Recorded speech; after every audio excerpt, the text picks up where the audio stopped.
कृष्णा, राधे राधे। आप सभी को हमारे प्यारे बाके बिहारी जी की सत्य घटना सुनाते हैं। एक बार गोसाई जी लाला को शयन आरती के बाद लड्डू रखना भूल गए।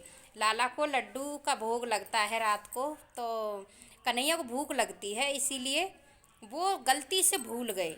जब भूल गए तो कन्हैया भाग के 10 बजने वाले थे। कन्हैया भाग के जाते हैं, देखते हैं अभी दुकान खुली हुई है। कहते हैं बाबा मुझे लड्डू चाहिए। वो कहते हैं कि लाला दुकान बढ़ गई है, अब लड्डू नहीं है।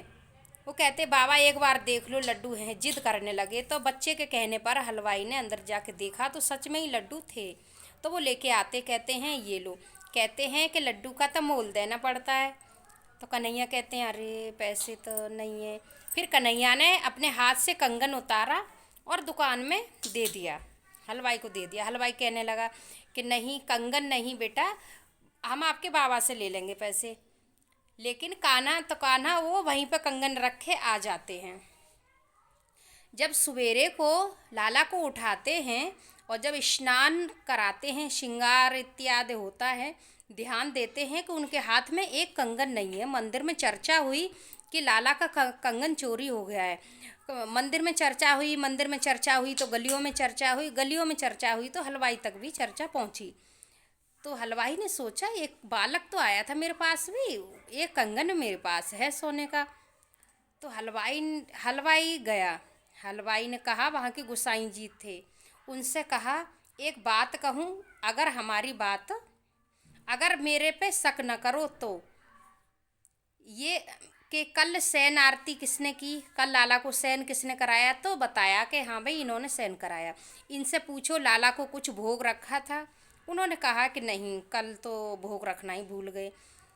तो उन्होंने कहा जब लाला को भोग नहीं रखा तो लाला हमारे पास पहुंचा। रात को 10 बज गए थे, मैं दुकान बढ़ा रहा था, लाला पहुंचा और इनको भूख लग रही थी। जब ये लड्डू लेके आए तो सोने का कंगन मुझे दे के आए लड्डू के मोल में। मैंने कहा भी मैं आपके बाबा से ले लूँगा पैसे, लेकिन कन्हैया यही बाके बिहारी जी ही थे। मुझे लगा कोई बालक है, तो ये हमारे प्यारे कन्हैया थे जो हमारी दुकान पर पहुँचे और मुझ पर भी कृपा करी इतनी कि हमारे हाथ के लड्डू खाए। और कन्हैया तो ब्रज में आए दिन नित्य ही कोई न कोई लीला करते ही रहते हैं सभी के साथ, जो अपने मन में भाव अच्छा बनाते हैं उनके साथ। तो हलवाई का भी कोई बहुत भाव होगा जो कन्हैया उनके पास पहुँचे। तो ऐसे हैं हमारे बाके बिहारी जी, छोटी छोटी तो लीला नित्य ही करते रहते हैं। अगर आपको ये कहानी अच्छी लगे तो आगे वीडियो ऐसे ही देखने के लिए आप चैनल को प्लीज़ सब्सक्राइब ज़रूर करें।